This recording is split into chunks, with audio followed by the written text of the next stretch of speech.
My nephew died on my birthday, and I was treated like a villain for celebrating it. My name is Aaron, and my birthday is the same day my nephew died. I turned 24 the day Noah passed away. He was 4 years old, and a brain tumor had been stealing him from us for months. It happened during my birthday party at my parents' house. There were balloons on the walls and a cake cooling on the counter. Halfway through opening gifts, my sister Claire got the call. She collapsed in the hallway without a sound. No screaming, just a hollow noise like something breaking that couldn't be fixed. The cake stayed on the counter for 3 days. No one touched it. Eventually, my dad threw it out. This year, when I turned 25, I woke up already thinking about Claire. 6 months after Noah died, she had called me at 4 in the morning, sobbing so hard I could barely understand her. So this time, I didn't wait. At 7 a.m., I texted her and asked if she wanted company. She said yes. I brought coffee from the place near her apartment. When she opened the door, she looked exhausted. Her hair was unwashed, her clothes wrinkled, her eyes red and unfocused. Her apartment smelled stale, like the windows hadn't been opened in weeks. We sat on her couch while she showed me photos of Noah on her laptop. For 4 hours, she told me stories I'd already heard. I listened anyway. She needed to say them again. At 11, my mom arrived with groceries. We'd coordinated quietly because no one wanted Claire alone that day. My mom asked if I could stay longer. I said I couldn't. I'm a vet tech, and Saturdays are chaos. My boss already resented me for calling out twice last year when Noah was in the hospital, so I went to work. We were short-staffed. Appointments ran back-to-back until 7. I ate a granola bar standing up and kept moving. My girlfriend Mia texted asking how I was. I told her I was exhausted. She said she made dinner. I asked her not to do anything big. When I got home, there were 4 cheap candles on the table. She made spaghetti.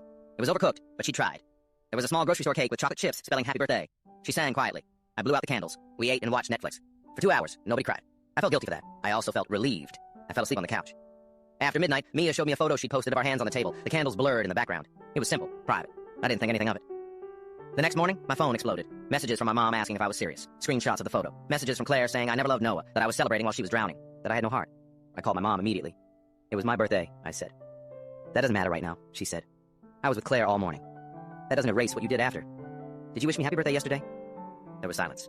I can't believe you're making this about you, she said, and hung up. I texted Claire and told her I was sorry, but that I was allowed to acknowledge my birthday in my own home. She replied with one word. Wow. Mia found me sitting on the bathroom floor. She read the messages on my phone, then looked at me and asked if anyone had said happy birthday to me the day before. I checked. No texts, no calls, nothing.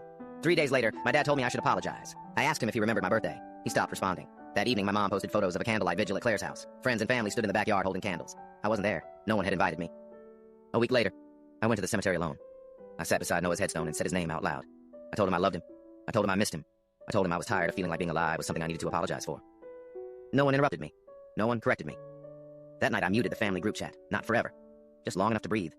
On my next birthday, I didn't explain myself to anyone. I spent the morning working, the evening with Mia, and before bed, I lit a single candle.